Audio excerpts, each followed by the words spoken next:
Hello and welcome to the program. It has been 11 years since Russian tanks rolled in Georgia, an invasion that brought Russian forces 40 kilometers from Georgia's capital. Now today 20% of Georgian territory remains invaded, namely the breakaway regions of Abkhazia and South Ossetia.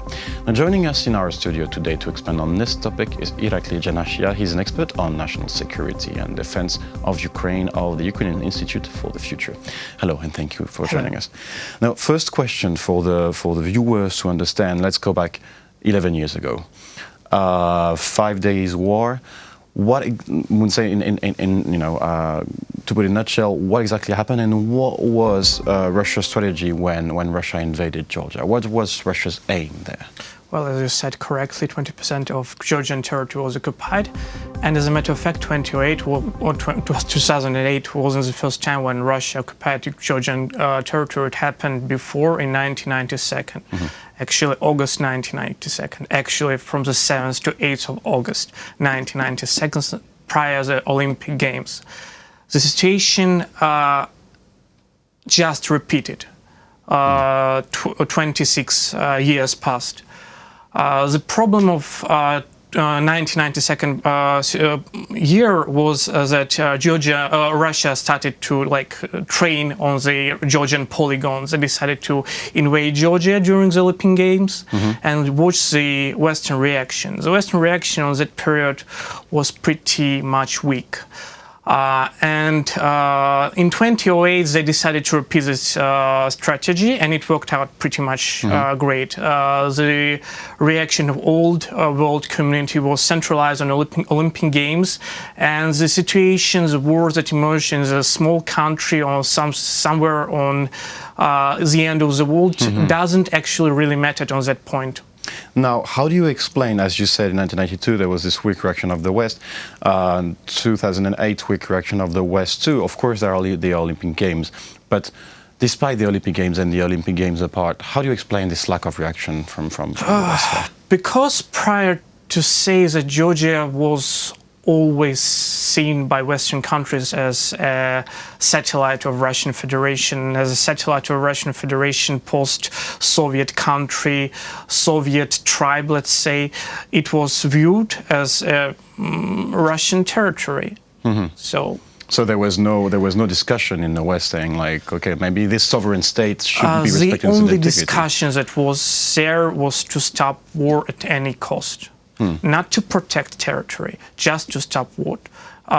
Western countries want to show themselves as a police that watch, the watchtower that watches everywhere for there not to be a bloodshed. At least they try to maintain that appearance.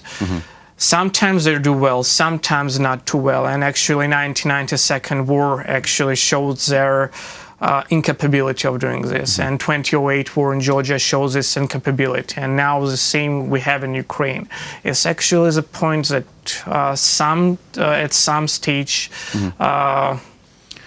they're lacking. You said an interesting expression here, at any cost.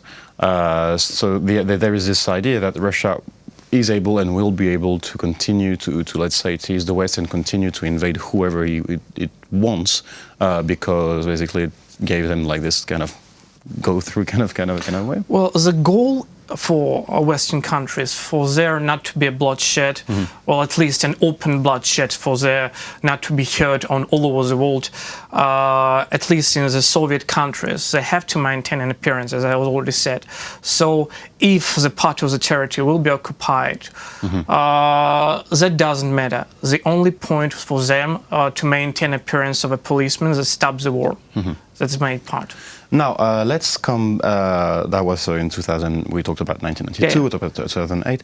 Let's go back to today. Recently, a lot of recent events happened in Georgia. We're going to sum up that a little bit. But first, I want to listen to a soundbite which was recorded today during the commemorations of the anniversary. Abkhazia is Occupation is the pain that should unite all of us, despite our political affiliations. It is a nationwide pain and challenge, and I'm confident that Georgia will overcome the occupation. Today is a day of great pain and of a wound that has not healed. I bow down before the memory of our heroes. But at the same time, today is symbolic of the consolidation of our nation, hard work and achieving our goals with the support of our friends. It will be the guarantee that through peace and development, we will overcome the Russian occupation and Georgia will be a united, strong and prosperous country. Now, one of the key words here is unity. Since the beginning of summer, there has been clashes and protests in Georgia and Tbilisi, especially since a Russian lawmaker sat down in the seat of the parliament's speaker, which sparked outrage. It's not really a unity, let's say, moment right now. What's your take on that? Well, about consolidation, there is definitely consolidation between Georgian, mere Georgian people living in Georgia, working in Georgia for all their lives, being through both wars, and seeing their houses being destroyed, seeing their relatives and friends being killed, being deprived from their homes. Of course, they can't forget it. Of course, they will never accept the fact of their country being occupied and the fact of, let's say, friendly negotiations with the aggressor. So, on this fact, there is definitely consolidation. And because of that, the situation with the Russian politician Gavrilov sitting in the chairman's place, burst out quite an emotional uproar in Georgia. Now, the answer of the government was quite violent against the protesters. Some of the protesters and some critics of the Georgian government accused Georgia's government of complacency with Russia. Collaboration with Russia, yes. Exactly. Now, at that point, the unity of Georgians stopped. When we're talking about politicians, the unity stops, that consolidation stops immediately. Politicians in Georgia seem to forget about the bloody history and seem to watch on their own interests and to go forward to Russian Federation.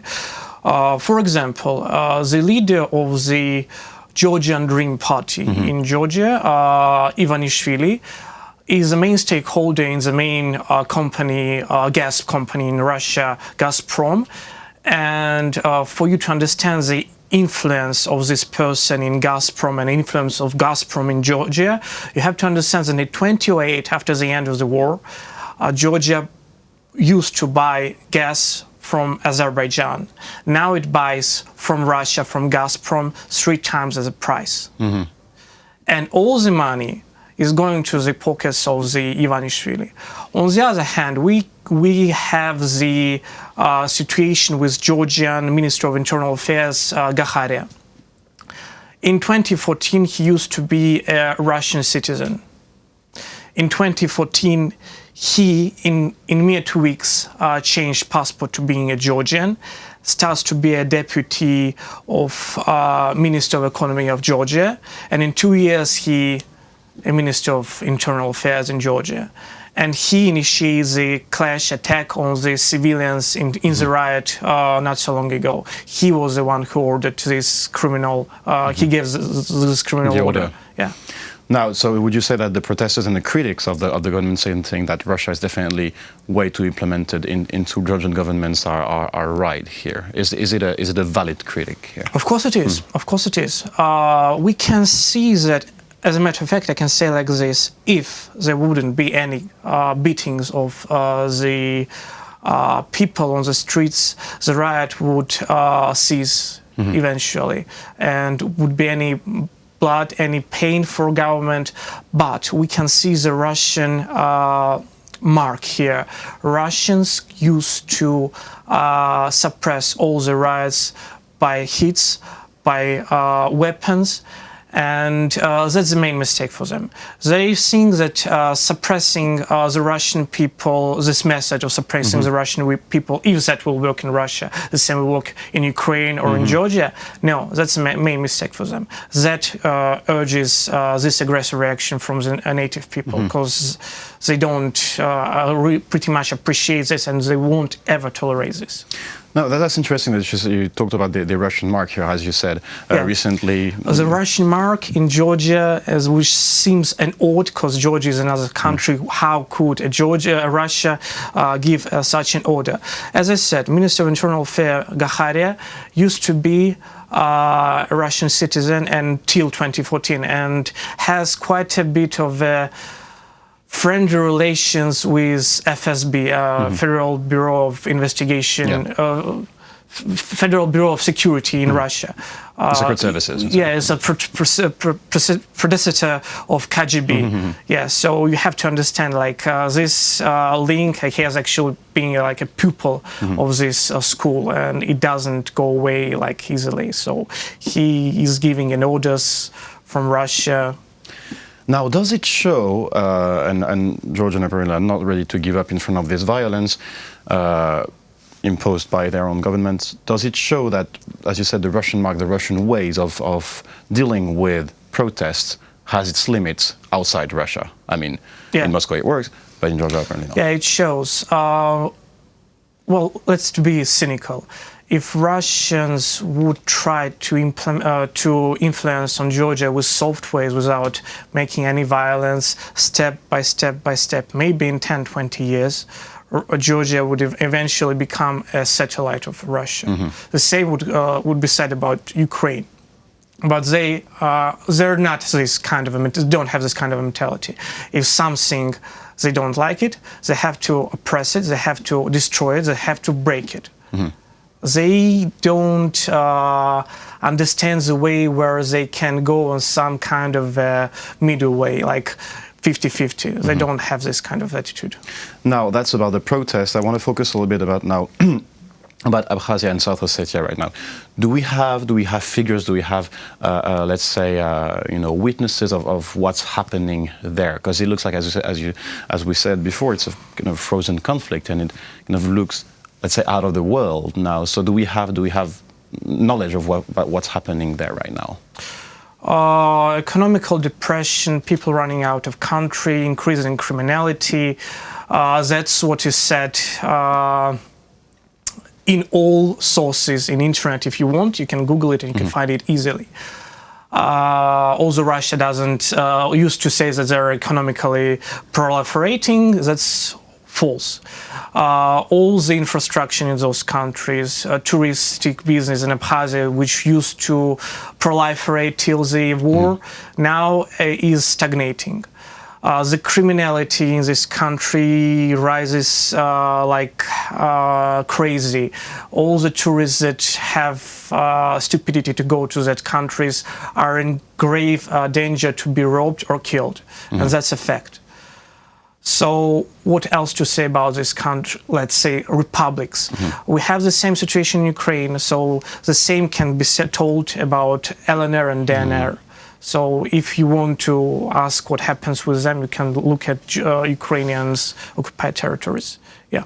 I recently read an article where the journalists traced financing of DNR and LNR through South Ossetia and Abkhazia, and the idea that basically South Ossetia and Abkhazia is being used as some sort of like banking base to basically send money to LNR and LNR. You have to understand that Russia can't make any official dealings with LNR and DNR legally. International society wouldn't appreciate that. Russia said they don't admit LNR and DNR being countries, so they can't do any business with them. But Abkhazia and Southern Ossetia, they can. So through Abkhazia and Southern Ossetia, they can do the business. Although both Abkhazia and Southern Ossetia are not officially recognized, renowned as a countries, but Russia renounces them. Now, and to conclude, let's say in a more global note, this interview, how do you see the difference and similarities of the situation between Ukraine and Georgia, and what can both of the countries learn from each other's experience in that matter towards Russia? I mean, I wouldn't say like 100%, but like 95% similarity. Russia is like a shark. If you won't hit it in the nose, it will come to you and it will kill you. It will bite your hands and legs. The point is you can't step back every time it attacks you, because it feels like you're getting weakened. If you're stepping back, you're weak. That's a predator's psychology. Ukraine and Georgia both used to behave like a weaklings in eyes of Russia. That's two major lessons. That's a major lesson that both countries should learn. Also, in both countries, there are collaborationists of Russian federations, and both countries can't simply get rid of these parasites because they're deep in the structure, deep in the political, deep in the official structure of those countries. So it's fighting against, like fighting on these two fronts, fighting on basically. two fronts, against Russia and against themselves. Well, thank you very much for this overview. It was a pleasure to have you in the studio to talk about the situation in Georgia and in Ukraine. That was Irakli Dzhanashiya, expert on national security and defense of Ukraine of the Ukrainian Institute for the Future. Thank you for watching the program and stay tuned for the rest.